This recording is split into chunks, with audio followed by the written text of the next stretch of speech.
morning, Chamber members and guests, and welcome. So nice to see all of you. Oh, thank you. Good morning. Good morning, and hands and everything. It's on this side. Good morning. Good morning. Thank you for the wonderful warm greeting. And thank you for joining us on a very early morning. You know, a lot changed after COVID. We used to do only morning breakfasts, and nobody wanted to get up anymore. It's hard, isn't it? So thank you for being with us. We're very excited to welcome you. My name is Karen Chapman. I am the president of the 49-495 Regional Chamber of Metro West, and in my opinion, the best chamber there is. And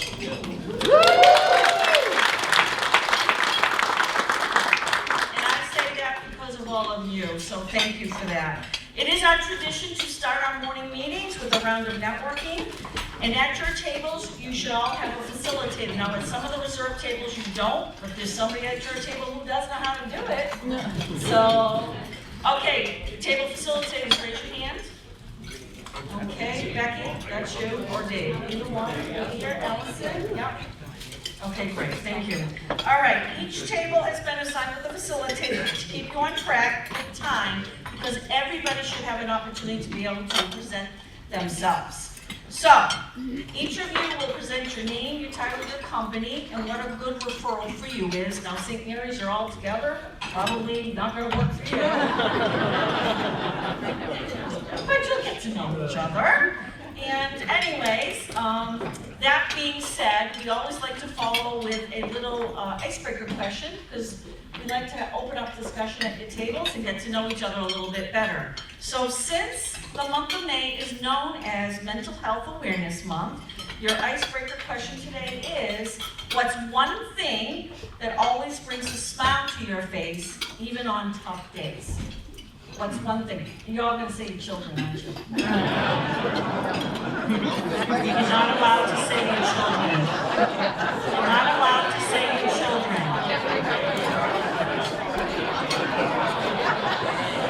On your mark, get set, go network. Thank you.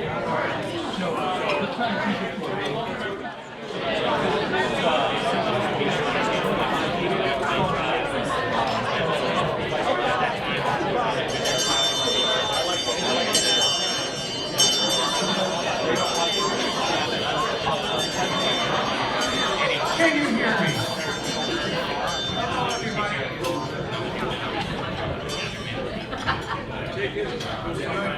Good morning everybody.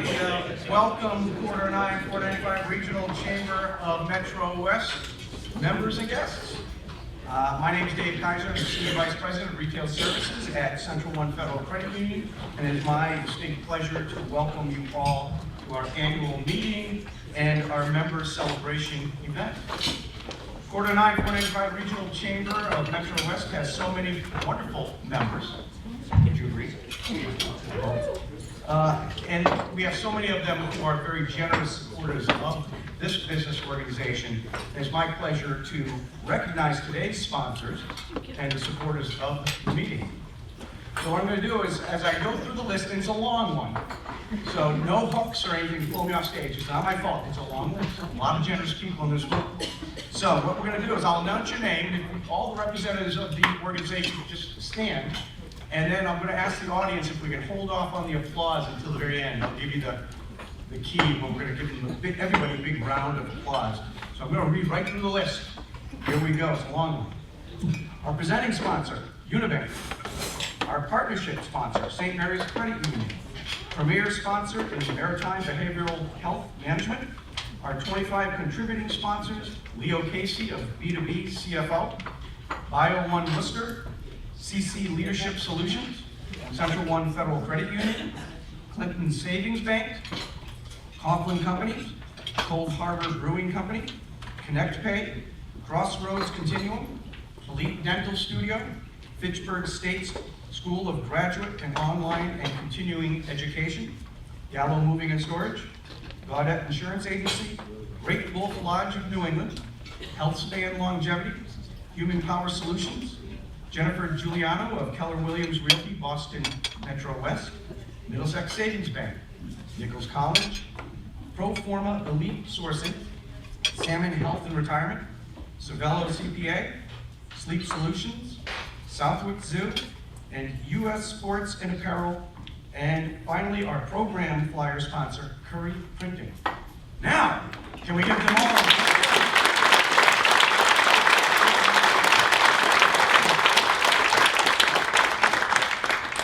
Thank you all. It's always gratifying to have so much great support from within the group. Now it's my pleasure to introduce our presenting sponsor for today's breakfast and to have them come up and say a few words. So Unibank has been the presenting sponsor of this annual meeting for 5 consecutive years.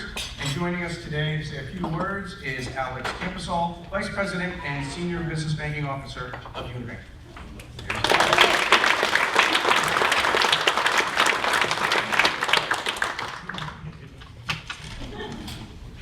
I understand I'm not the large man that you guys all came to see speak today, so I will keep this pretty brief. I'd like to first thank Dave for I'd like to say good morning to Dave and everybody else. And on behalf of Unibank, I'm honored to sponsor the Chamber's annual meeting. This Chamber's dedication to the business community in the region is truly remarkable, and Unibank is proud to sponsor the efforts fostering growth and connections. As a mutual bank, we're committed to being customer-centric and community-driven. I'm proud to say that we've donated millions of dollars to both large and small-scale donations, charities, and nonprofits, all the way from the Worcester Red Sox down to youth sports, soup kitchens, and just about everything in between. We value our partnership with the Chamber for events like these and celebrate all the good work being accomplished by members. I'd like to congratulate all of today's award recipients, and Unibank is here to help if you have any questions. I'd love the opportunity to speak. Once again, congratulations to all the award recipients.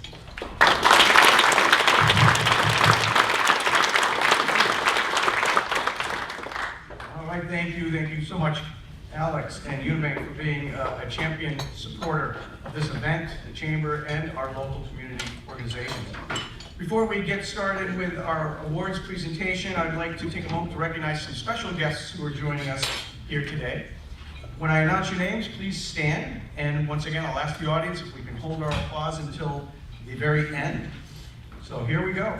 State Representative Hannah Kane, Jason Kalich, Executive Director of 495 Metro West Partnership, Claire Reynolds of CCR Consulting, serving on the Wastewater Committee and Community Preservation Committees for the town of Southborough, Christy Williams, Westboro Town Manager, Kim Foster, the Assistant Town Manager here in Westboro, and from the Westboro Economic Development Committee, Sandy Coker of Human Power Solutions, Holly Kenny from LCK Artisan Studio and Gift Gallery, Dave Bagden with Community Advocate, Karen Henderson of Westboro TV, and a special shout out. I want to say thank you to Karen, the General Manager of Westboro Cable TV, for being here and taping our event today. Eslam Elban, EG Trading Group, and Karen Chapman of Quarter 9 495 Regional Chamber, and a couple more. Shaheen Prentice of Prentice Visual Media as the Chamber's photographer. Thank you so much, Shaheen.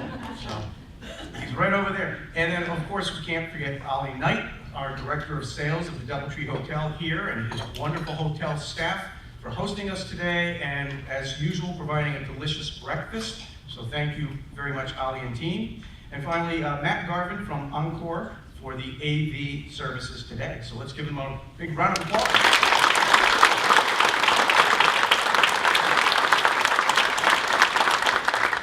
And finally, I'd also like to recognize the additional VIPs who are joining us and in the room today. Those would be the over 50 new members who have joined this organization this past year. And they are, a lot of them here today, as well as some first-time guests. So I invite all of our new members, as well as our guests, to please stand so that we can give you a big round of applause and a welcome to the team.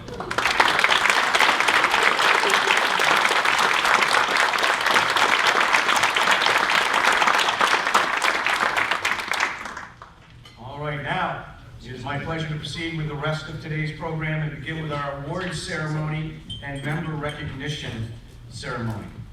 Since 2003, the Chamber has been recognizing members with awards for their excellence in business, leadership, and community contributions, and it is now my pleasure to present the first award.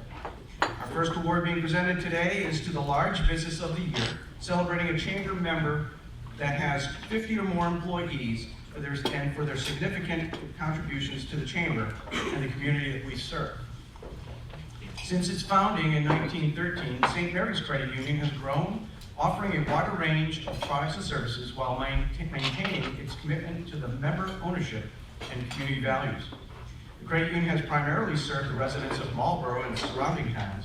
However, utilizing the benefits of technology and electronic delivery channels, they now offer membership benefits to a much broader area, including Middlesex, Worcester, Norfolk, and Suffolk counties. In 2024, St. Mary's Credit Union was recognized by the Small Business Administration as the #1 credit union lender in Massachusetts for the 10th year in a row, clearly highlighting its continued support of small businesses in our region. Last year, the credit union employees accumulated over 1,565 volunteer hours working with charitable organizations and community events, and the credit union itself has donated over $250,000 in contributions to local, civic, and community organizations. And since joining the Chamber 20 years ago, St. Mary's Credit Union has been very generous to sponsor many of our signature events, including being an annual supporter of the golf tournament that helps to fund our scholarships for graduating high school seniors, and many of their employees are actively involved in our community service projects and networking events. Chamber members, it is a great honor that I present the 2025 Large Business of the Year Award to St. Mary's Credit Union, and I invite Jim Petkowitz, Interim President and CEO, to come forward to accept the award, and I ask that all you representing St. Mary's, please stand for some recognition.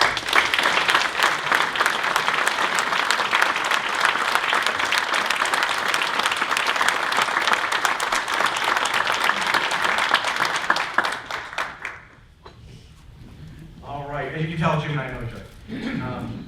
They're a great organization. Now, our next award celebrates our Small Business of the Year, celebrating the growth and expansion of their business. The Boston Lawnmower Company was founded in 1996 by Donnie Satterfield. Donnie is also the owner of Crandall Hicks Company, which is a sales agent for the Aaron's Company of the Northeast. The Boston Lawnmower Company has a long history rooted in providing exceptional service and top-of-the-line power equipment, including lawn mowers and snow throwers, of which I own each one of those from Boston Lawnmower. Thank you, Donnie and team. They are New England's premier source for municipalities, landscape professionals, and homeowners. The small business has been part of Westboro for over 20 years, and it is well respected in the community, emulated by their competition, and valued within the industry. They have received many recognition awards in their industry, such as Top Dealer in Snow Volume in the Northeast, the Government Contractor Multi-Unit Fleet Award, and the President's Award for Top Sales. This past January, Boston Lawnmower expanded its business from its location at 233 Turnpike Road to a new 20,000 square foot state-of-the-art facility at 2 Bridle Lane in Westboro, where they employ 26 full-time and 2 part-time employees. The company's $7 million investment includes a new delivery fleet, a large expanded parts department with over 80,000 parts in stock for immediate pickup or delivery, and they continue to invest in extensive training for their service technicians, sales specialists, and parts specialists to keep them up to date in the latest technology. Everything the company does, whether it's stocking, selling, or servicing equipment, is done with the customer's best interest in mind, and that is why Boston Lawnmower has become one of Central Mass's favorites. Chamber members, it is a great pleasure that I present Boston Lawnmower Company with the 2025 Small Business of the Year Award, and I invite Jeremy Taft, the General Manager, to please come forward for some recognition.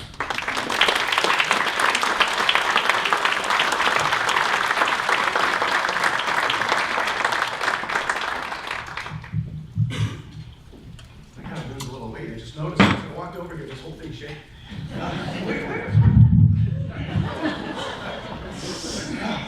Tell the wife when I get home she's right. Our next award is presented to the Community Leader of the Year, recognizing the company for their significant leadership and contributions to the Chamber and the communities that we serve. The recipient of the 2025 Community Leader of the Year Award is Salmon Health and Retirement. Salmon is a family-owned business and operates multiple campuses and communities across Metro West and Central Massachusetts, including locations here in Westboro, Northborough, Natick, Medway, and Worcester. Salmon has been a member of the Chamber for 39 years and has a long history of support to our local communities and our organization. Greg Hungen, the Executive Director of their Westboro campus, better known as the Willows at Westboro, serves as a board director here for the Chamber, and he is a strong leader in building those great relationships with their local communities. Salmon exemplifies remarkable community leadership through their diverse and generous support initiatives. They actively contribute to local well-being by hosting food drives for local food pantries, a fabric drive for the Girl Scouts, and pet food drive for a local charity, as well as Toys for Tots. Their commitment extends to youth and community programs as sponsors of Westboro Connects, summer camps at the Y, and a veterans lunch at the Senior Center. Additionally, they support education and safety by providing serve safe and dietary training for Westboro schools and treat the local police and fire departments to delicious lunches. They also partner with local chamber members for educational programs for the residents and collaborate with the New England Center for Children with job training and coaching for their autistic residents. They not only provide valuable community support, but also serve as an exceptional business partner to the Chamber. Their contributions include hosting new member orientations in their community room, sponsoring signature events, and donating lunch for volunteers involved in our community projects. Through their generous support, they exemplify outstanding leadership and commitment to our shared goals. The Willows has been the presenting sponsor and host of the Chamber's annual summer member barbecue on their beautiful grounds for the last 3 years. This event has become epic for fostering community engagement, strengthening our member relationships, and celebrating our vibrant local community in a relaxed, enjoyable setting. Each year, attendees look forward to networking, fun, delicious food, and the beautiful outdoors. Let's see, what else can I say about these people? They're amazing. As you've just heard, Salmon Health and Retirement is an outstanding community leader, and it is with great pleasure that Chamber presents you with the 2025 Community Leader of the Year Award. And I invite Greg Hungen, Executive Director of the Willows at Westboro, to please come forward to accept the award, and ask that Matt Salmon, CEO, and all Salmon representatives please stand to be recognized.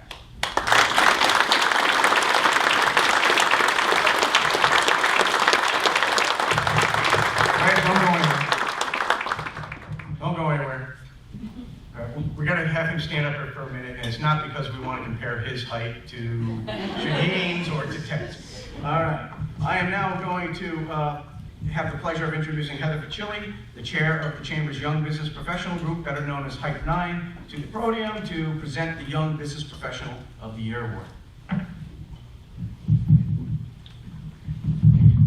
Thank you, Dave. All right, good morning. The Outstanding Young Business Professional of the Year Award is presented to a Chamber member in recognition of their leadership, professional accomplishments, and volunteer service, exemplifying the mission of the Young Business Professionals Group of the Chamber, also known as Hype 9. I am pleased to announce the 2025 award recipient is Greg Hungen, Executive Director of the Willows at Westboro. Greg was born in Toronto and moved to Massachusetts in 2000. He enjoyed playing basketball and dreamed of becoming an NBA player someday. However, he knew very early on that his real passion was in healthcare. Greg is a graduate of Assumption University with a bachelor's degree in biology and holds a master's degree in health administration with a focus on gerontology from the University of Phoenix. It wasn't long after college that Greg found his career passion in senior and long-term care. He has been executive director for the Willows at Westboro for 3 years, and prior to that, he held a leadership position of nursing home administrator for Next Healthcare and Whittier Health Network. Greg is passionate about community involvement and giving back.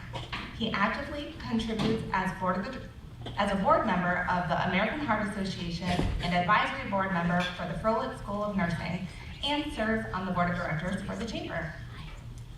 As a volunteer for the Chamber, he is actively involved as an ambassador, serves on the Young Business Professional Steering Committee, recruits and mentors new Chamber members, participates in our community service projects, attends ribbon cuttings to support our members, and in June will be a member of a speaking panel at the Shrewsbury High School being hosted by the Young Business Professionals Committee.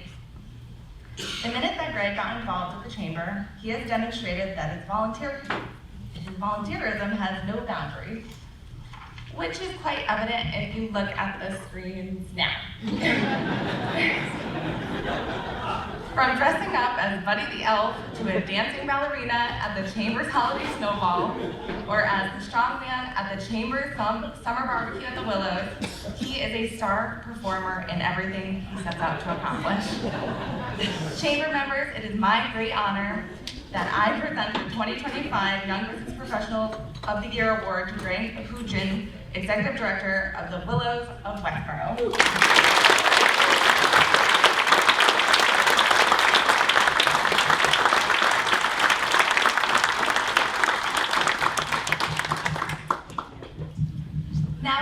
Now it is my pleasure to welcome to the stage Pam Stevens, the co-founder of the Chamber's Business Board Females Program.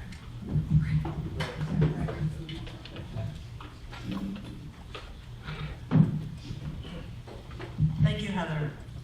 At an award ceremony held this past March, the Chamber honored 2 outstanding female leaders for their leadership in business and community contributions during Business Forward Females International Women's Day celebration, and it is now my honor to present the 2025 award recipients to all of you. Our first award was presented to Monica Thomas-Bonnick, Vice President and Business Lending Officer at Webster 5, and Executive Director Treasurer for the Webster 5 Foundation as our 2025 Business Forward Females Leadership Award recipient. Anyone who has ever spent even a small amount of time with Monica knows she is a force to be reckoned with, both in her day job developing commercial banking relationships and with business for Webster 5 and on the nonprofit board she serves on.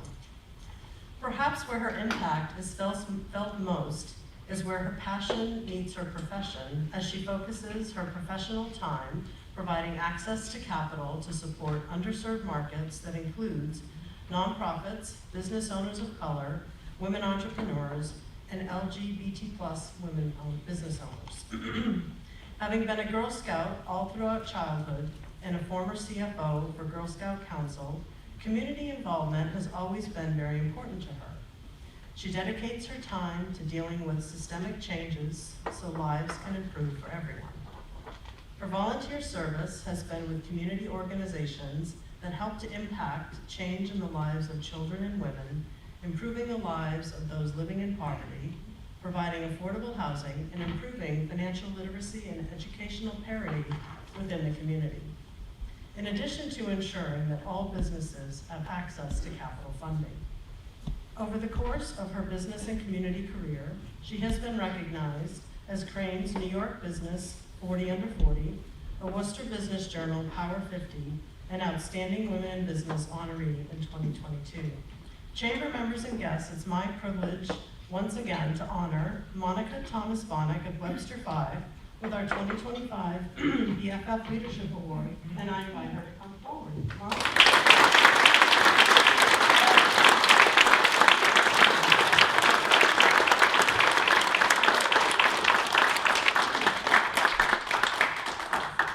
Monica won't even look at the stage while we're talking. Congratulations. Our second award recipient we proudly recognize today is Linda Townsend, founder and president of Release Wellbeing Center, as the 2025 Women-Owned Business of the Year. In the year 2000, trying to balance a high-stress job and expecting her second child, Linda became attuned to the importance of consistent self-care after her life-changing trip to Canyon Ranch. From that transformative trip, so began Linda's decades-long pursuit and dream to provide more people in our region access to holistic health and wellness opportunities.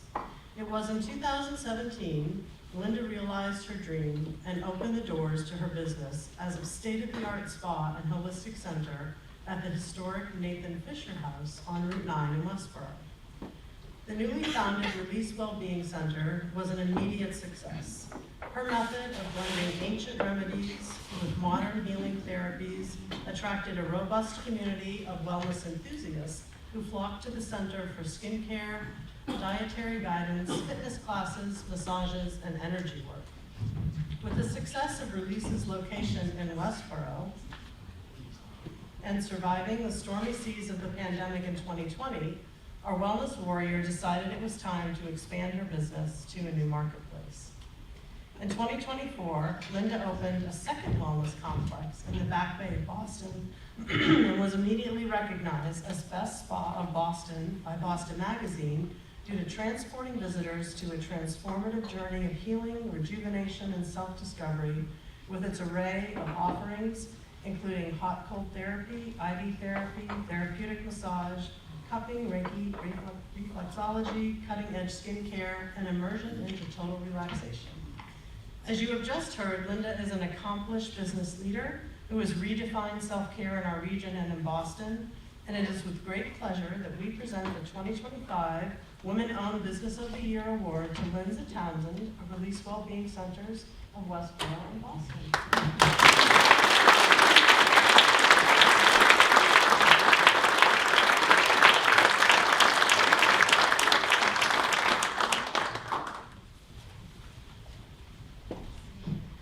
It's now my pleasure to turn the microphone over once again to our fearless leader, Erin Chapman.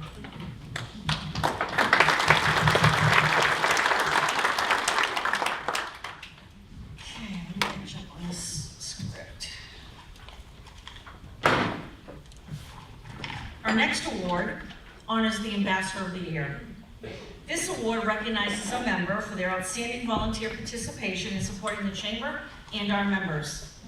Laura Zellman is the founder and CEO of Laura Zellman Marketing and has nearly 20 years' experience in marketing and communications in the nonprofit, higher education, and small business sectors. Her current work combines her lifelong passion for marketing and food, my kind of girl. With both a business marketing degree and a Master of Liberal Arts degree in gastronomy from Boston University, she brings a holistic view to help her clients build their brands and create strong relationships with their customers. As a member of the Chamber, she is passionate and dedicated volunteer, serving both as an ambassador and member of the Programs Committee. As a member of the Programs Committee, she helps plan and organize monthly educational webinars for our members. As an ambassador, she takes the lead with welcoming new members to the Chamber, assists with member retention with her personal outreach to keep members actively engaged, volunteers at Chamber programs and events, promotes the Chamber on social media, and recently wrote a fantastic article about our Chamber on a Massachusetts Business Network site.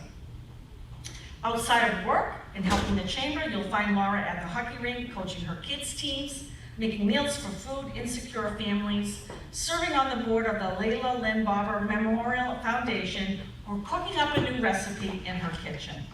Chamber members, it is with great pleasure that I present the 2025 Ambassador of the Year Award to Laura Zellman of Laura Zellman Marketing.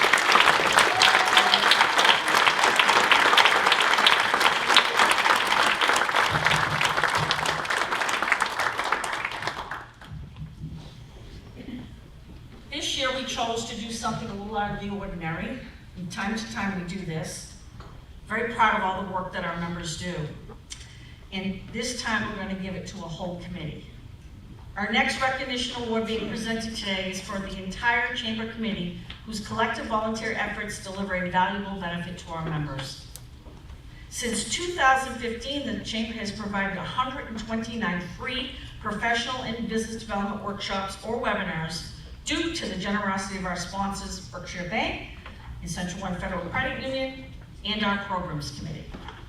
The Programs Committee meets monthly and plans and organizes a minimum of 12 educational webinars a year that will feature expert speakers and topics to help our member businesses thrive or their employees succeed.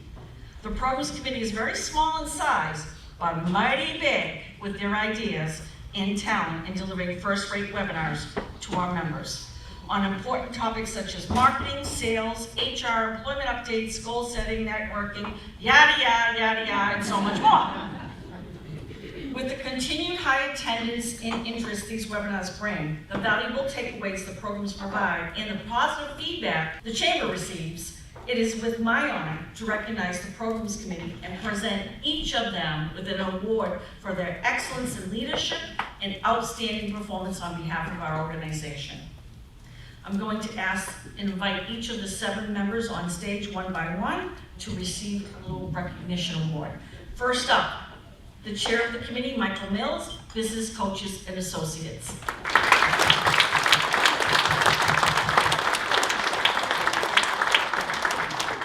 Stay right here, move over here, Michael. Vice Chair, Betsy Moken, Vice President of People Practices, YMCA of Central Mass. Allison Chisholm, Founder and Principal, Choice Words Chisholm & Company. Sheldon Clemens, President, Connect Pay. Jeff Liberty, Executive Director of the YMCA Burroughs Branch. Laura Zellman, Founder and CEO, Laura Zellman Marketing. And last, but certainly not least, Cynthia Coccaglario, owner of Cynthia Wellness. Ladies and gentlemen, this is my fabulous Programs Committee.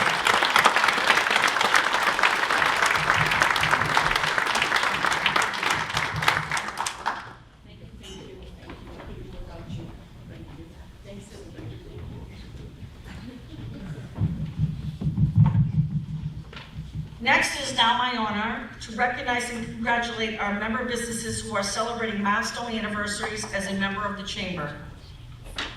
There are a total of 30 members celebrating milestone anniversaries this year. We have included a complete list of them in your program booklet. But right now, it's my pleasure to acknowledge the stakeholders that have joined us this morning with their milestone anniversaries, and starting with 5 years and 5-year increments thereafter. When I announce your name, please stand and remain standing till all the names have been read, and I ask the audience to hold their applause until the end. Celebrating 5 years of membership, Gardette Insurance Agency. Homeward Suites by Hilton and Human Power Solutions. Technically, your members 5 years, you've been with the Chamber 100 years. Celebrating 10 years as a member, Circles of Joy. Commercial Graphics, Gallo Moving and Storage, and Savello CPA. Celebrating 15 years as a member, Cox Tutoring Group, Stone and Degon. Celebrating 20 years as a member, God, I love you people. Choice Words Chisholm & Company, Spectrum Health Systems, and St. Mary's Credit Union. Thank you all for your outstanding membership and commitment to the Chamber, and let's all give these members a great round of applause.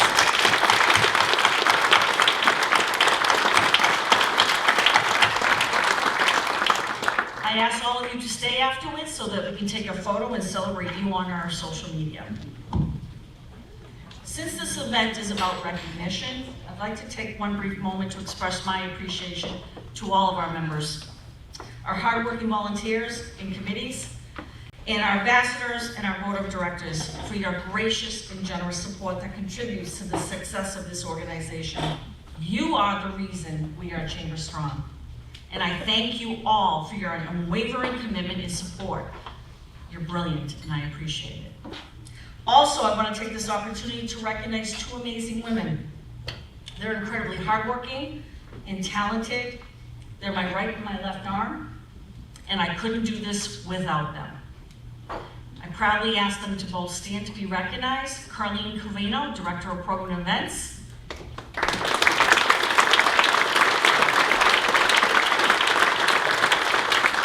And Sarah Champagne, our Member Relationships Coordinator.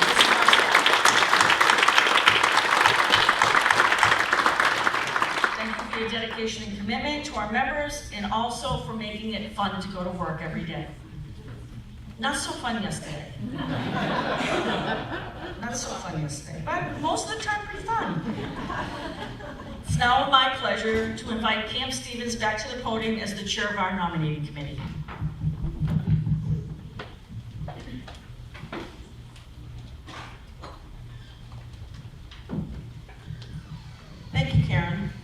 As the nominating committee chair of the Chamber, it is my pleasure to announce the Chamber held its election on April 24th, 2025, and voted to renew the terms of our officers and directors of the Chamber for another one-year term for the 2025-2026 year. During the election, there were 2 Chamber members elected as new directors to serve on the board for a one-year term, and I ask them to please stand as I announce their names and hold your applause until both names are read. And they are Rick Anderson, Vice President of Sales for Gaudet Insurance Agency, and Jason Toomey, owner and attorney of IntelliState Law.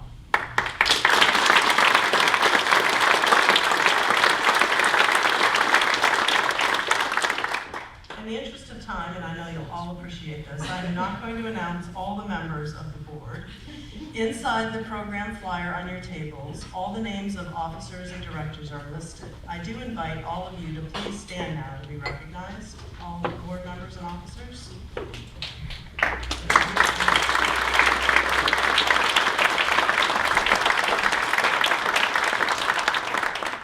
I also invite all of our members serving on committees, serving as the leadership teams of our referral groups, and our ambassadors to please stand.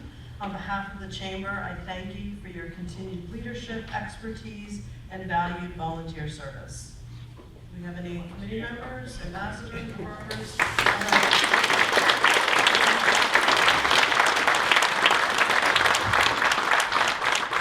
It is now my pleasure to welcome back to the podium your chair of the Chamber for his second term, Dave Kaiser of Central One Federal Credit Union. Okay, you guys have seen enough of me today. Well, thank you, Pam. It is certainly a privilege to serve as the chair for this great organization for another term. I want to take a moment to thank the board, Karen Chapman, the Chamber's staff, the ambassadors, the program leaders, and all of our members for your continuous dedication and service to the organization. Without all of us, there is nothing, right? So it's now come to that time of the program that you've all been waiting for me to sing the national anthem. I'm going off script, sorry. Here we go. Ted Curtis Johnson was born December 4th, 1972 in Alameda, California, and spent his entire 10-year NFL career with the New England Patriots from 1995 to 2005. His NFL legacy is solidified as a critical defensive player in the team's early dynasty years. He was a standout at Carlsbad High School in California and the University of Colorado, where he played for the CU Buffs and earned a degree in communication. Ted was selected in the second round, 57th overall of the 1995 NFL Draft, and played in 125 regular season games where he amassed 763 tackles, 11.5 sacks, and 3 Super Bowl championships. His leadership shone through as he served as Patriots team captain for 96, 97, 98, 2003, and the 2004 seasons. He was also captain of defense and the signal caller every year of his career, which is a clear testament to his work ethic, his passion, and dedication to team success. Retiring in 2005 due to multiple concussions, Ted transitioned into a multifaceted post-NFL career. He's worked at WBZ-TV on pre- and post-game shows. He joined NESN in 2008 and 9 for Patriots programming, and also co-hosted national CBS Sports Radio shows. In February of 2017, he provided nightly live broadcasts during the Super Bowl 51. And leveraging his education, he served as an adjunct professor at Suffolk University in 2009 and 10, teaching leadership courses and reflecting his love of mentoring. Today, Ted still resides here in Massachusetts, where he continues sports media work with 93.7 WEEI and NBC Sports. A fan favorite, Ted is often stopped by admirers, grateful for his time on the field, and he welcomes every single interaction. Whether young and old, they're always welcome. And he likes sharing entertaining stories from his playing days with all those folks. His commitment extends beyond football. He has supported concussion research and awareness mental health and addiction awareness, serving as Maritime Behavioral Health Management's Wellness Ambassador.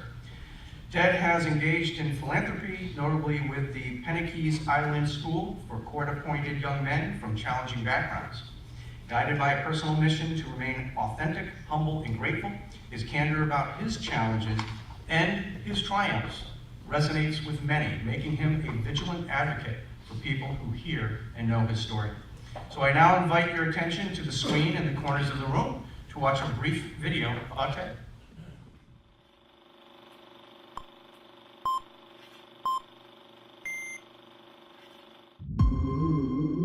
I didn't grow up in a very stable home. Football became my way out. In the shadow of a fractured home where chaos reigned and hope flickered, a young Ted Johnson found his salvation. Football wasn't just a game, it was his ticket to a better dawn. I signed my letter of intent to go to the University of Colorado, and that was the best day of my life.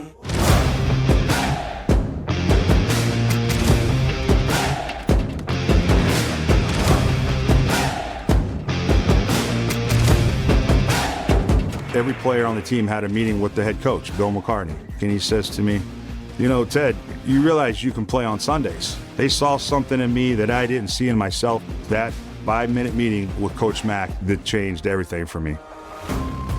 The Patriots select Ted Johnson. It was fun to get a call from Bill Parcells to step on the NFL field. Was a dream come true. I went and saw a buddy of mine a week leading up to the Super Bowl, and I told him that my head was hurting, that I wasn't feeling good, and he gave me a pill, and that was when everything changed. But the doctors eventually caught on to Ted, and they stopped prescribing him the drugs he was now addicted to. So I went from being prescribed amphetamines to going out on the streets and looking for cocaine. At that time, I had lost everything, all my money, and the 2008 market crash gave me another excuse just to, blow everything up my nose. But I finally got clean and sober in 2012, went down to help my parents reopen their restaurant, and started from the very beginning.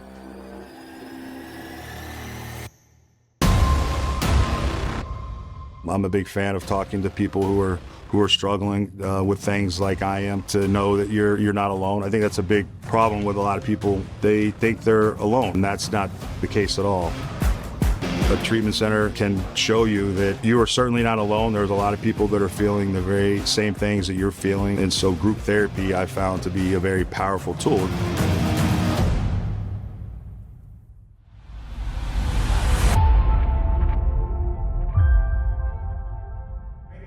Great video, and now chamber members and guests, please welcome 3-time NFL Super Bowl champion and champion of wellness, Ted Johnson, to the stage.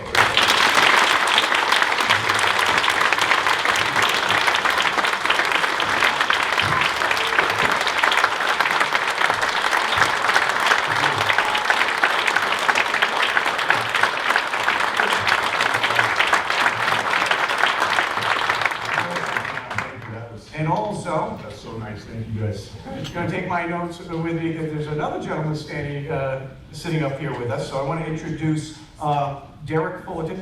I can sit down, she says. I'm used to being told what to do. Thanks, Ted.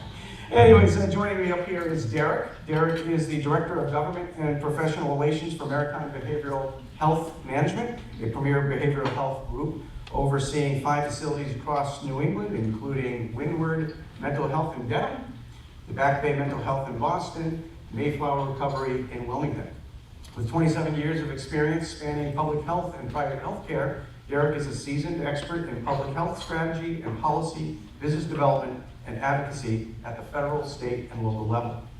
A driven and influential strategy leader, Derek has spearheaded multiple impactful state and local initiatives throughout Massachusetts, cities, and towns. He's a fellow of the local Public Health Institute, a former past president of the Massachusetts Health Officers Association, and a recent fellow of Harvard Business School's LEADS program. Passionate about building mission-driven outcomes, Derek excels at fostering collaborations, partnerships, and alliances to make a difference. Beyond his professional achievements, Derek is fueled by his personal passions, faith, family, friendships, hunting, fishing, and hockey. And I also learned his wife's pet talks. You do learn something when you network.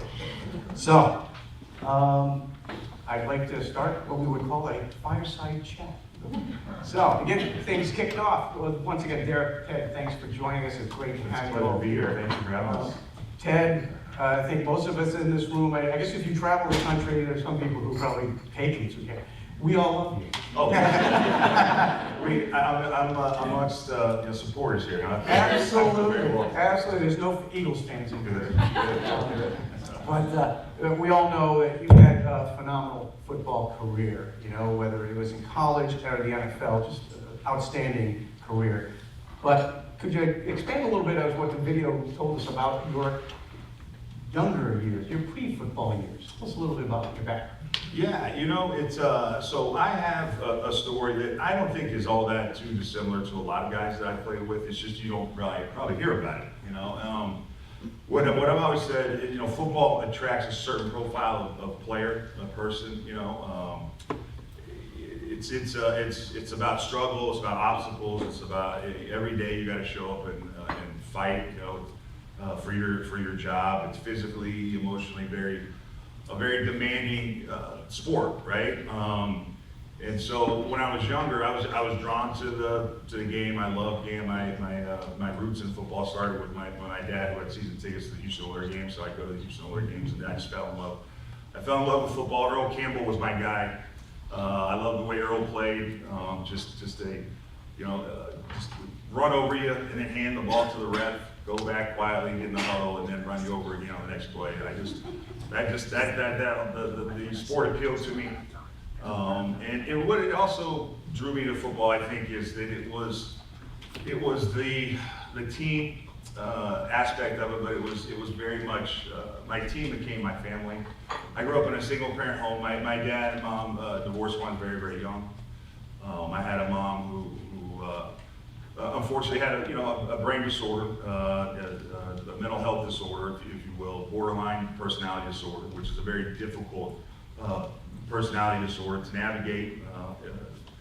If you don't know anything about it, when you're a young kid, you didn't know. So the emotional, the physical abuse, it was a lot, and so I found refuge in football, and so I always say to people that coaches become pseudo fathers in a way, teammates become pseudo brothers in a way, and I was welcomed to a place that I was held accountable, where I was counted on, I was needed, and I was looked after, and that was what football did for me as a young man. So I was very much drawn to the game for not only just I enjoyed playing football, but I enjoyed the other things that it gave me that I was missing from home, if that makes sense. So, and I'm like, there are a lot of guys, there's movies made after it. I don't know if you've ever seen All the Right Moves with Tom Cruise. I'm a big movie guy, and Hype, and his whole thing was he wanted to get out of this industrial steel town, and go make a life for himself, and football was his way out. That was me. Neither of my parents were college educated. School was not an important part of my, my dad, if I got C's, my dad was, boy, you're doing good. My mom never cared about my schoolwork, and so I just did enough, right? I did enough to just pass the SAT so that I could get into Colorado. I wanted Stanford. They looked at my transcripts. Well, I was like, okay, well, you're not going to win a lot of football games if you get all these smart guys. So, well, I just school wasn't. But I knew I needed to get a certain score on my SAT, and I knew I had to meet certain qualifications from an academic standpoint if I was going to go play football. And I had this one meeting with my dad. So I was the typical. I would go see my dad for 5 weeks in the summer. I moved away from Houston, where we originally lived with my dad, and when my parents got divorced, and my mom moved me to San Diego. And so I go see my dad in the summers, and I remember going into my sophomore year after, you know, I'm with him for 5 weeks, and he's taking me to the airport, which was always the hardest thing, was leaving my dad. I'm very close with my dad. My dad was like my mom and my dad. He was a victim of my mom's abuse too. He since moved on and married a wonderful lady. My stepmom's awesome, but I'm leaving to go back to see my mom and go to play football in the fall and start my sophomore year of high school. And my dad says to me, "Son, I can't pay for your college, right?" My dad was a blue collar worker, and I said, "Okay, yeah, I appreciate you sharing that. No problem." And so that was when I started strategizing and trying to figure out, how am I going to get to school? I wanted a way out of my home, but I wanted to be somebody, and I just had this desire to, make something of my life. And I just felt like football was the best way to go about it, so I turned myself into a football player. I'm not the most naturally gifted. I play with guys that were just athletically on another level. I played with some amazing athletes. Thankfully, football allows people, some people at certain positions, that you might not test out like other guys, but what you have inside is a big factor. And I had a big heart. I played hard. I was instinctive. And it really, football, it was a life or death thing for me. I got kids that do well, and they're in great colleges, and people always ask me, "Do you let your kids play?" I'm like, I'd let them play. To really be good, it's got to be almost like a life or death thing. Like it was for me. It was either if I don't succeed at football, I won't succeed at life. And so when you're 15 years old, that's a huge, huge motivator, and that's what kept me kind of going through this my high school years with a mom who was again very, very, very abusive in many, many ways. And so the story was I signed my letter of intent to go to the University of Colorado. I was being recruited by different schools, and I didn't want the schools to know that there was any problem with my home life. There was no instability. That my mom was a loving mother, but deep down, I knew that wasn't the case. So I put on a good show and signed my letter of intent to go to Colorado, and then I ran away from home a week later and never looked back. When I say I ran away from home, I left the car and I took my backpack and I sprinted out the door. And my mom tried to chase me, but I'm running through the backyards, and was able to get away. And I went and lived with my best friend for the next 6 months of high school. And so that was kind of my life growing up. It wasn't a nurturing home, but I had football, and I had my teammates, and I had my good friend and my best friends from football. And so football, I have a complicated relationship with it.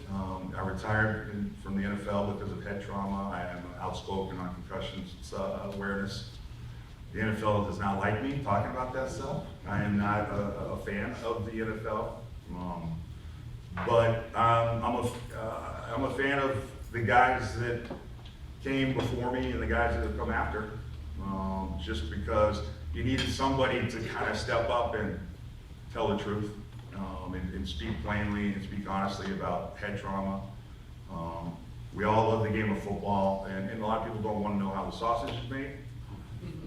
But, because a lot of people don't want to, feel bad about watching a sport that we all love, right? If you really know what goes on, if we just a bunch of big guys out there hitting each other, and that's fun.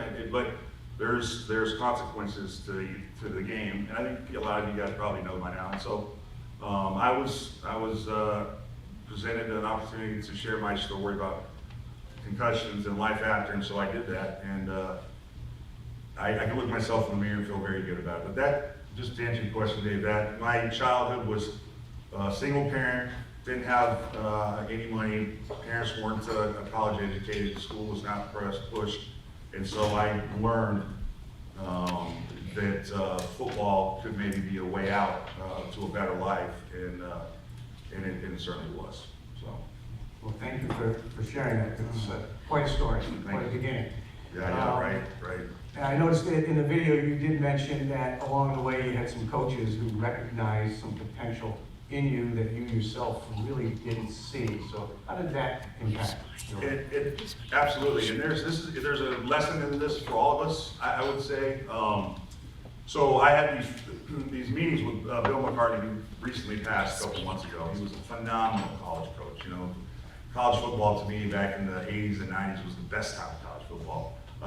And so I'm biased, but I had a phenomenal coach. I played for a school that was playing for national championships. Colorado, not so much anymore. We're trying with Dion. I'm not so sure, but interesting tie. It was. We had these 5-minute meetings going into spring football, where the head coach would talk to each player. And I was going into my senior year, and I started as a freshman. I was a good football player at that time, but I wasn't as good as I could have been. And I remember Coach Mack's very, very powerful presence, and he just says, "Teddy, you can play football on Sundays. You just don't realize it." And he was absolutely right. I never, ever thought, I didn't go to college to go play in the NFL. I went to college to get away from my mom and to make something of myself. And when Coach Mack said that to me, I just couldn't believe it. I went to my linebacker coach's room afterwards, and I sat down, and his name's Brian Cabral, and Brian played 9 years in the NFL. He backed up Mike Singletary for the Bears. So he was on that 85 team that beat the Patriots. He was a linebacker there. Best coach I could ever had. And he looks at me, and I said, "Coach Mack, you said I could play on Sunday." He goes, "Yeah, when are you going to start realizing?" And everything changed.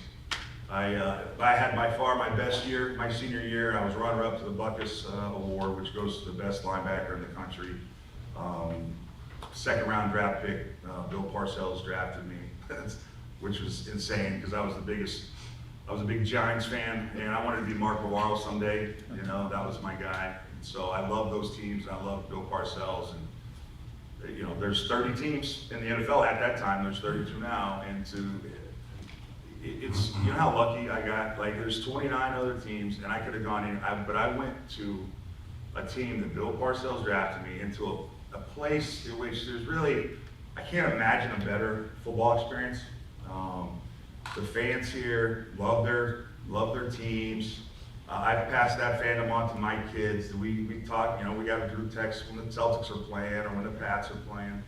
Not a better place that I could have gone just for people in a town, in a region, in a fan base that appreciates what I do. Nothing sexy about my game. If you know my game, there's a lot of people that have probably never seen me play, but I was what you would call your prototypical run stopper. So a very physical player. My job was to initiate contact on every play and to there's a technique called two-gap, where you have to take on guys bigger than you and be able to play to this gap and this gap. And so it's a very physically demanding position. I mastered the technique. Derek knows all too well. I've done this technique on him whenever he upsets me. Not today. And I mastered this one technique that I learned in college, and it is what gave me, I think, a job for 10 years because I was very hard to block. You know, it was just, and so that was kind of my thing. I wish I had some of the abilities that some of my other linebackers had, but I learned.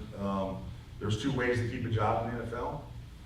Maybe I'm probably like this in any job, but you're either pretty good at a few things or you dominate at one thing.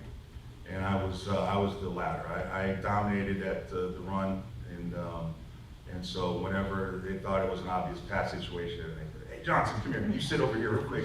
We're gonna let Roman Pfeiffer go take this play. So that was my style, that's how I played, and that's ultimately what led to, in an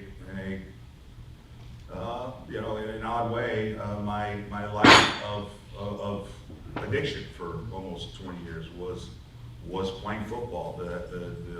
The damage I did, the head trauma I got playing football is what really was the impetus for me seeking out relief or drugs when this whole thing started. Well, thanks, Ted, for not doing that demonstration today. Yeah, we'll do it. I gotta drive home. Ted, thanks for that story. I love hearing it. One of the things that your backstory is your way out. Football was your way out, and then obviously you had your issues with mental health and headaches and things that you're undergoing, some physical trauma. Then you pivot out of football being your way out to pain pills, and then to the street for cocaine as being your way out. Just explain to the audience that, like, I know this is tough sometimes for people to share, but this is important, especially for someone who has a redemption story in recovery, is that dark season. What were the struggles that you went through during that time? We sometimes get ready for the redemption story, but hearing what people experience, the loneliness, the marital issues, the financials, share about that. I had all that. That was that. I thought I learned, from my experience growing up, and I was not gonna marry someone like my mom. I did, and so it did. We're fine now. We co-parent very, very well, but it was a dark time. You're right. It was, and it's interesting. When you retire from football, people say, the players. It's hard for us to acclimate to the real world. There's nothing about football that even closely relates to what the real world is, right? And so it's kind of terrifying, right, for us to navigate that. And not all of us that play football don't have to work. There's a lot of guys that play. The average career is 3 years. You can play 3 years in football, and you have a small little nest egg, but you still need to integrate yourself into the workplace. And so I had to do that, and that was difficult for me to say the least. But what was happening when I retired, and partly why I retired, and I don't share the story a lot, it was that I had a budding addiction to amphetamines happening at the end of my career. I went to, we played the Carolina Panthers in the Superbowl in 2004. We were down in Houston, Texas. That's my hometown. And I have a buddy who trains a lot of athletes, particularly baseball pitchers. And that week when we got down there to play Carolina, I took me and some linebackers over to see him. We played some golf, went to my parents' restaurant, ate some barbecue. And I remember telling my buddy, my head hurts. I just don't feel like cognitively like I used to. I'm just not on all cylinders. And he says, well, have you ever tried Adderall? I was like, no, what's that? He goes, well, a lot of my pitchers use it when a lot of my relief pitchers, they need something to kind of jolt them into focus. And I was like, I'll try it. So that was that. Once he gave me that pill, it was like, oh man, this is great or not good at the same time. But what happened was, at the time, you give me 5 milligrams of Adderall. The next time, I need 10 to match the feeling I had the first time, and then I need 20 the third time to match the first time, and on and on and on. So at the end of my 10th and final year, in 2004, I was probably averaging close to 300 to 500 milligrams of Adderall a day. So it's a lot. If you don't know how with that, the daily dosage is usually around 30 to 50 milligrams a day. Football players, our bodies it's crazy what we can do to our bodies. And I was going to a concierge doctor, so I was getting it mailed to me, and I'm going to 5 doctors, and I'm getting scripts, and at the time there was no checks and balances on that kind of stuff. And it was a miserable existence. And I realized this is, how do I stop, right? I don't know how to stop. They weren't testing for Adderall at the time, but they do now. And so I decided to retire on the first day of training camp in 2005. And I'll just give you a quick story about, so if you know my story, you know, people think I'm hard on Bill Belichick. If you ever really are curious about my story with Bill and my history with him, Google my name, 2007, concussions, New York Times. And the story's in there, but basically I got 2 concussions within a 4-day window, okay? I got concussed in the preseason game in 2002. I was in the outhouse, Bill Belichick put me in the doghouse we don't need to get into details, but I basically just, I gave money back in my contract, and so I decided to work out away from the facilities that off season, even though it was within my rights to do, and that didn't sit well with Bill. Well, I came back to camp, and I found out how mad he was. I was buried in the depth chart for the first time in my career. And so I got concussed in the first preseason game we had, and when you get concussed, the typical protocol is you don't hit for a week, right? That's kind of what the standard was. Well, I went out to practice on our 3rd day after getting concussed in a red jersey. Red jersey means when I hit, I can do everything but hit. Well, after the 3rd period of individual drills, a trainer brings over my blue jersey and I said, "Who told you to bring me this?" And he points 3 fields over to Bill Belichick, okay? And to our trainer, who was a first-year trainer. We just won the Super Bowl 2001. He's from the area. This is his dream job, right? And he didn't have, if human nature sets in, he didn't have what it took to stand up to Bill. So this is against doctor's orders. Here comes the blue jersey, right? And you can say, well, Ted, why'd you put it on? Because in 2002, terms like CTE, second impact syndrome, traumatic brain injury, those weren't terms any of us knew about. CTE wasn't discovered until 2006. But we all, and you used to see stories of players like Aikman and Steve Young who would get multiple concussions, and you'd hear, well, that's Steve's 8th concussion, he better be careful. Or what? They never finished so it was always, we always knew concussions were bad, but how bad and what did that look like and what does that mean? No one really knew that. I didn't know that. So the blue jerseys, I'm sitting there and what do I do? Like, if I don't put it on, they'll cut me. If I put it on, I might hurt myself even more. But I don't want to get cut. I'm starting a family here. I love playing here. I was a 7-year starter. I wanted to play here as long as I could. We just won the Super Bowl. We got Brady. I mean, we're playing on a great defense. And I put the blue jersey on, and the first hit I took, it was, I don't know if you guys saw, there was a game several years ago by Luke Kuechly, a middle linebacker for Carolina from Boston College. He got concussed, and he just started bawling. Okay, there's 2 really major signs of someone who's has a severe concussion, and one is the fencing. You know, when everything just locks up, and it's like, it's terrifying, you see it. The other one is just tears. You can't stop crying. I hit this fullback on a lead draw, and all of a sudden, I'm just bawling, and I can't stop. And I'm in the huddle, and I can hardly call the play. And I line up, and I remember when the play starts, I turn and walk the other way. I don't even engage in the play. And that concussion I got 4 days after that one I got in the preseason game changed everything for me. So just a side little thing on concussions. Let the first one heal before you put the athlete back out. That's all, right? So it's about when you don't let the first one heal and you get a second one, that's when the long-term costs. And so that's what happened. So I started getting concussed all the time.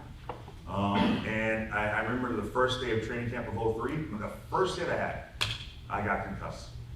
I remember the first hit in training camp of 2004, I got concussed, and I had it the rest of the year. First day of training camp, 2005, going into my 11th year, I retired. I waited till the very first day of training camp because I just didn't know.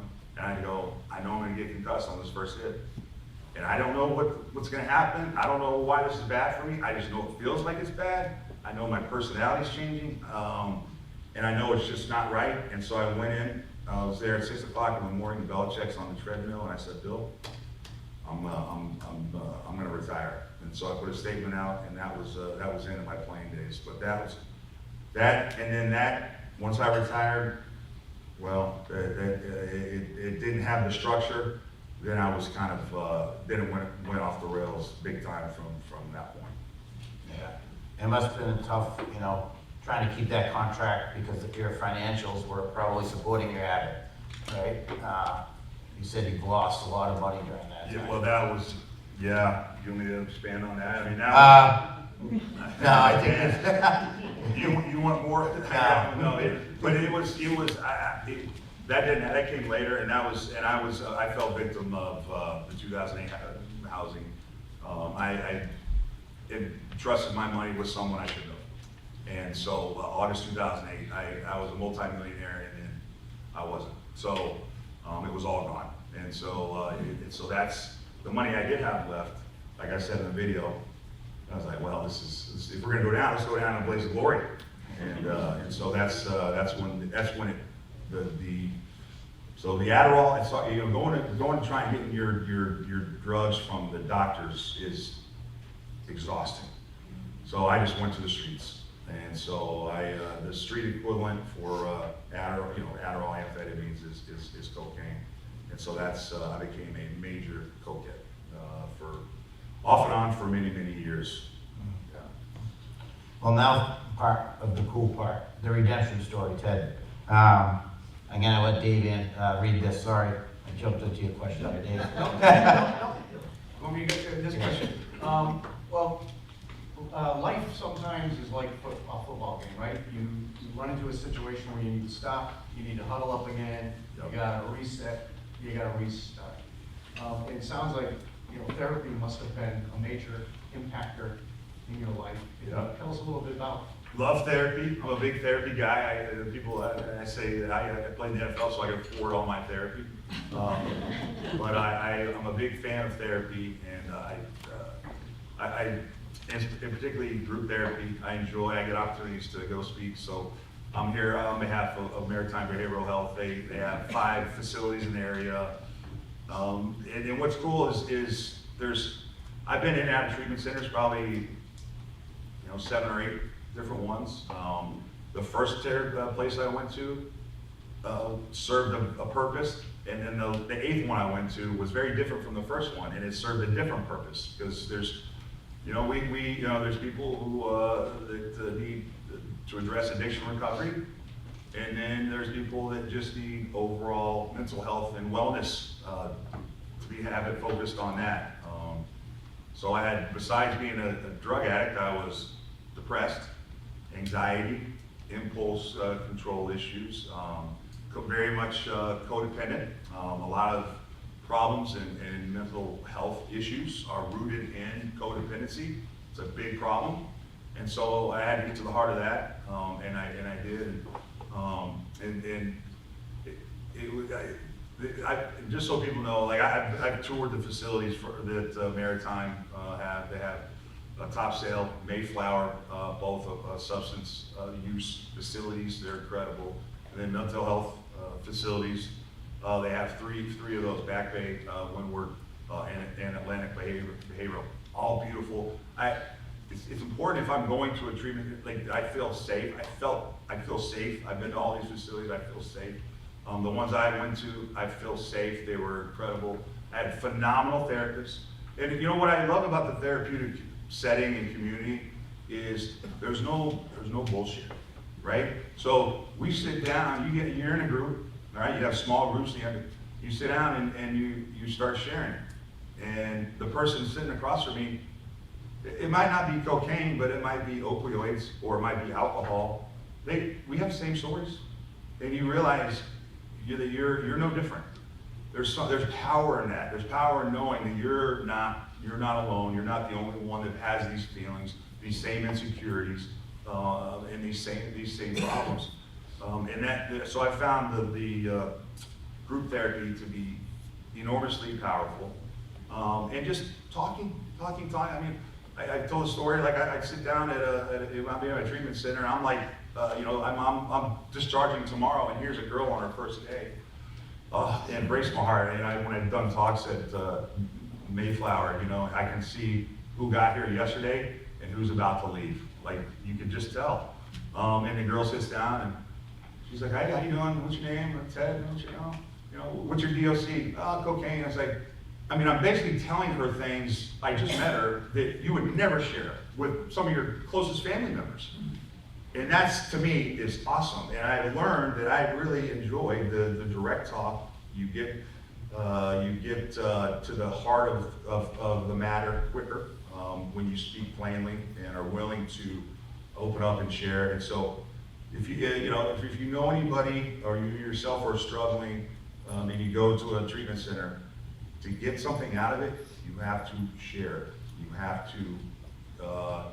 have to talk about your problems, or else it doesn't do you any good. And so, I just love the direct, plain speak that I encountered when I was in treatment, and I try to bring that to the radio today or TV. And some people call me, "Well, Ted, you sure are blunt." And I'm like, "Yeah, I probably am," because it's either I'm blunt or I see it as a direct talk. And a lot of people get all nervous about speaking directly to someone, and that's not comfortable for a lot of people. But for me, I find it to be, I don't know, it's just who I am. But to answer your question, Dave, therapy is, I'm a huge fan of just finding someone that you can share your problems with, because there's just, it's amazing. I mean, they call it dual diagnosis. Even though I had an addiction to a substance, there's underlying the other diagnosis is, what is it? Depression, anxiety, and other behavioral disorders that people don't know they have. That if they went and talked to a professional, they would find out. And there's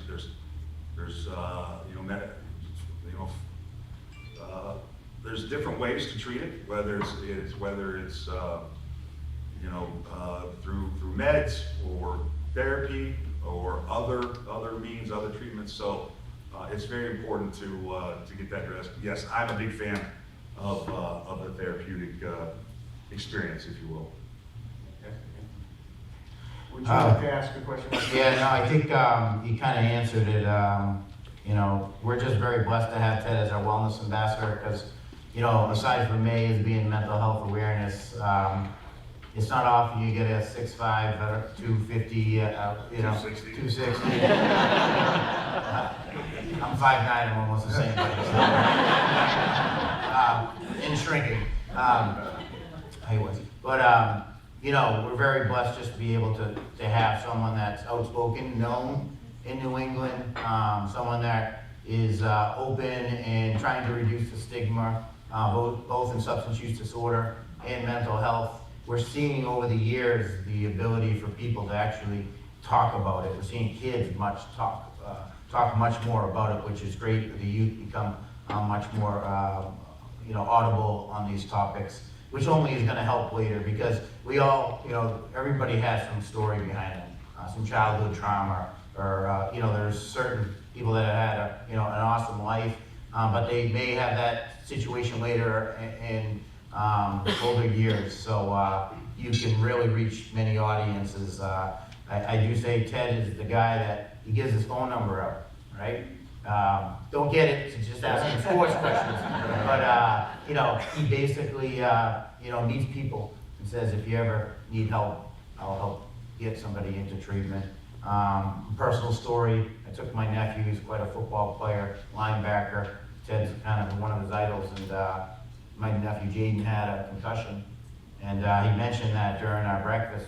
And Jaden's backstory is I adopted Jaden as a kinship foster parent because my brother was an addict.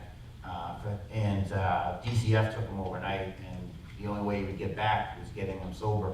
So my story basically was helping my brother out, which then a full circle around comes to work for a company that helps people, because I had a passion of seeing someone's life. My brother got full custody back and is doing great, and Jaden's quite a football player. But back to the story is, Jaden was ready to go back to football, because football's his life, and wanted to go to the next level. He wants to play in college, and that next weekend was the game, big game, and I called up my brother. I go, "What time's the game?" He's like, "I don't bother coming, Jaden's not playing." I go, "What?"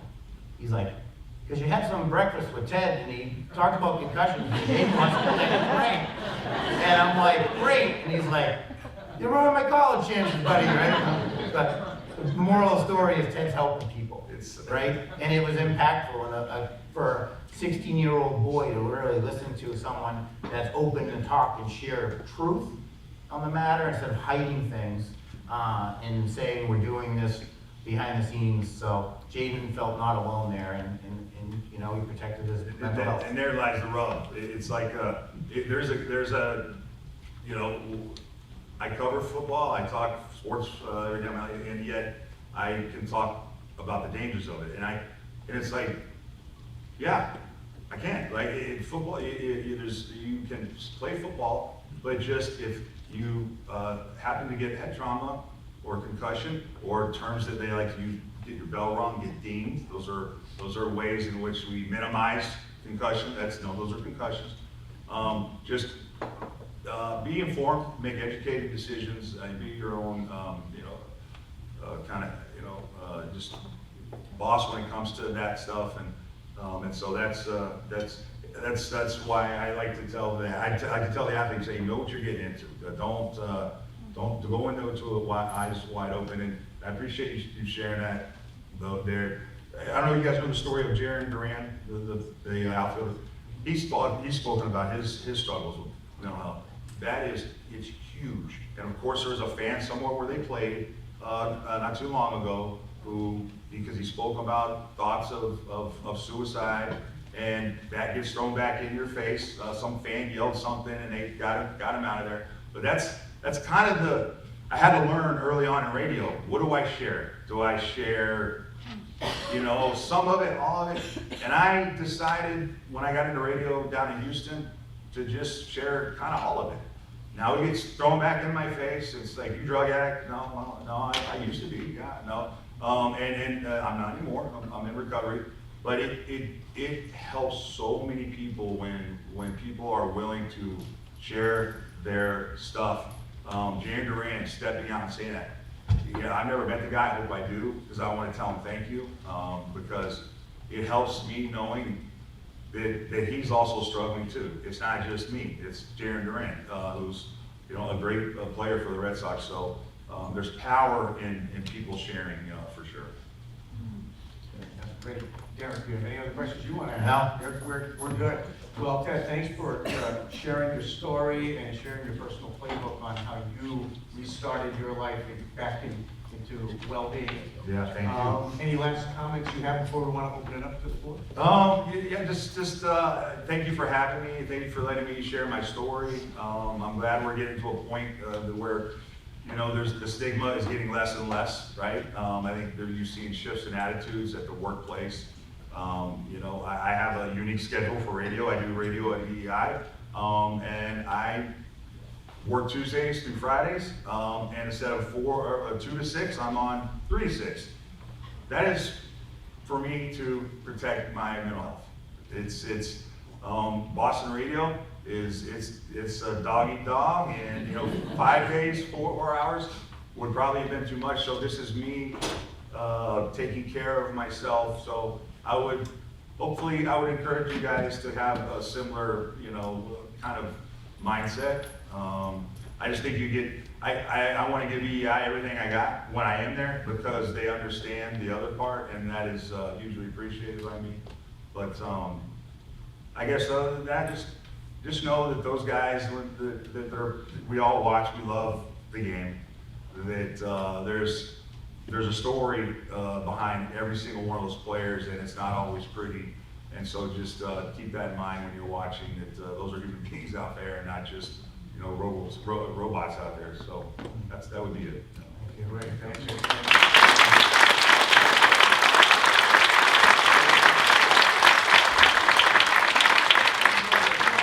Ted's offered to answer some questions, and I bet there are some questions from the audience, so raise your hand if you have a question, but I'm going to start off with one. So part of the Patriots dynasty, you were coached by 3 legendary coaches. Interesting what you said a little bit earlier. Can you use one word, to describe each one, and tell us why you chose that word? One word to describe each coach, and why you chose that one word to describe them. So just so people know, I have a unique career. So 10 years. In 10 years, I had 3 different head coaches, and I don't think anybody else could maybe say this, but all of them are Hall of Fame coaches. At least one's already in there, Bill Parcells. I think Pete Carroll's going to be going there, and then we know that Bill Belichick's going to win there. How would I describe one word? I would say Parcells. Parcells. What would be the word I would describe Parcells? I would call him perfect. Like, he was the perfect coach for me. And it's hard. I always want to tell people, you can't be a good coach unless you show, how much you care about the player, right? And then you go, well, how did Belichick do it? Because he didn't really care about his player, It's like, so there's different ways to skin a cat. But Parcells, if you were a Parcells guy, that was a term and I was. It was the best. He was the perfect coach for me. And unfortunately, I only had him for 2 years. He went to the Jets. We went to the Superbowl in our 2nd year. But he drafted me, and he compared me to Steve Nelson. And if you're an old-time Patriots fan, you know who that is. I didn't. But I learned quickly who he was, and learned that was a high honor for him to say that to me. I love the man. And I'm glad he's going into the Patriots Hall of Fame this summer, so I'll get to see him. So that's him. Pete Carroll, I would use the word frenetic. Pete's, hey guys, hey, we're having some winning football fun. Hey, we're having a time. I mean, just this energy bunny, man. I was like, settle down, coach. But a great human being. I mean, just a sweetheart of a guy. Just this wasn't a good fit here, right? He's a West Coast guy. He went out to USC and really did well, and then Seattle did really well. But that would be Pete. And Bill, man, I don't know. Careful, the presence. No, I know. Bill's is like an enigma. He's a hard guy to figure out. There's a complex sociological, psychological thing going on with Bill. He was raised in a football family. Football is all he knows. And I always say, it's like, Bill's kind of coming out. It's like, when you're in the football world, the football universe, you're in this bubble, right? And it's off season, season, off season, season. And now Bill's kind of stepped out of that, and you see how he's handling it. Not too different than a lot of us players when we leave the game. It's kind of like, whoa, what is going on? And so, but this is what I'll say about Bill. He saw the game in a way that no other coach saw it. His mind was just on another level, and Pete was a brilliant defensive mind, and Parcells was a phenomenal motivator. See, like Belichick's not really a motivator, like at all. He's a tactician. He's a strategist. He's excellent at game plans. He's excellent at in-game management. And so I'm gonna give you a little secret to what our success was. It was when Brady came in, it all changed. We had a great defense, and a lot of guys that were on that 96 Super Bowl team where we lost to Green Bay, that Bill Parcells drafted. We were still there in those early 2000s, and I love Drew. Okay, this is not a knock on Drew. This is just a big pat on the back to Tom. He changed everything, and the ecosystem changed. And without Tom, Bill can't be Bill. When he pushed Tom out, and he did, it exposed him to his methodologies, to how Tom was the poster child for everything Bill. He coached Tom hard. He gave him bad contracts. He just did a lot of things to Tom, and he did to everyone else. And we all took it. In that 2002, when that thing happened with me and Bill, I decided to stay partly because we were winning. I wanted to win, and it was like, all right, I'll take less money if we're gonna win. All right, I'll put up with Bill's bullshit if we're gonna win, right? And that's what you do. But Tom was the big reason. But I always look at Bill as Bill's the coach and Bill the person. Bill the coach, phenomenal. I mean, just the way he could anticipate, and he was so good at scouting the opponent, knowing what the opponent, anticipating what the opponent was going to do. And so in football, if you have a good idea of what the offense is going to do, that's a huge advantage to your defense. And so, phenomenal coach, really, but just kind of an enigma, just a hard guy to really fully kind of understand, you know.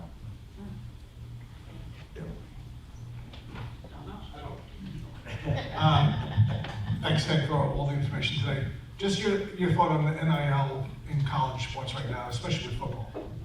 I have a hard time with the NIL. I didn't have any money growing up. I went to college, and I got the Pell Grant. I qualified for the Pell Grant, which is, I think, a couple $1,000 per semester, but it's not really enough to live on. You know, when it was embarrassing. You know, sometimes. So when they needed to give players more than what they were doing, it's just kind of now it's the Wild West.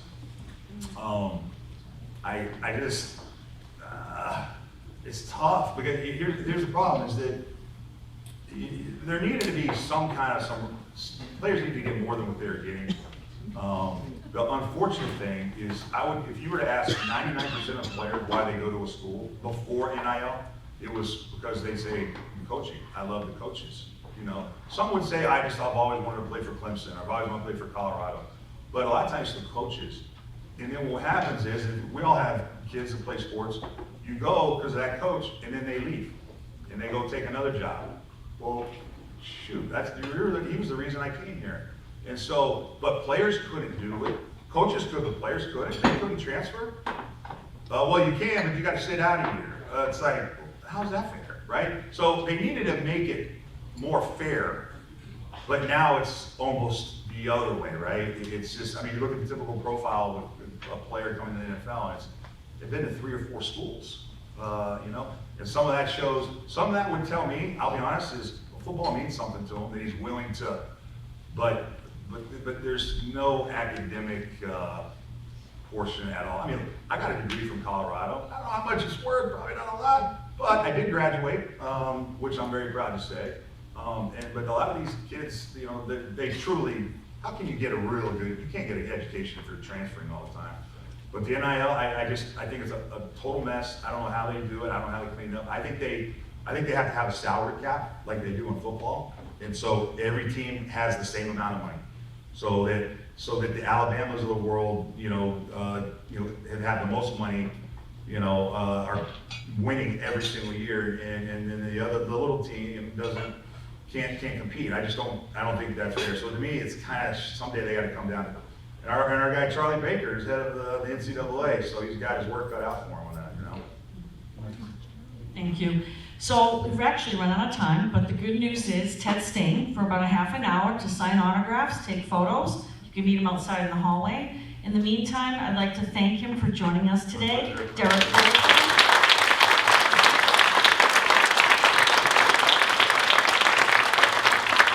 It was our honor and pleasure, and thank you for talking all the things that we really need to know more about.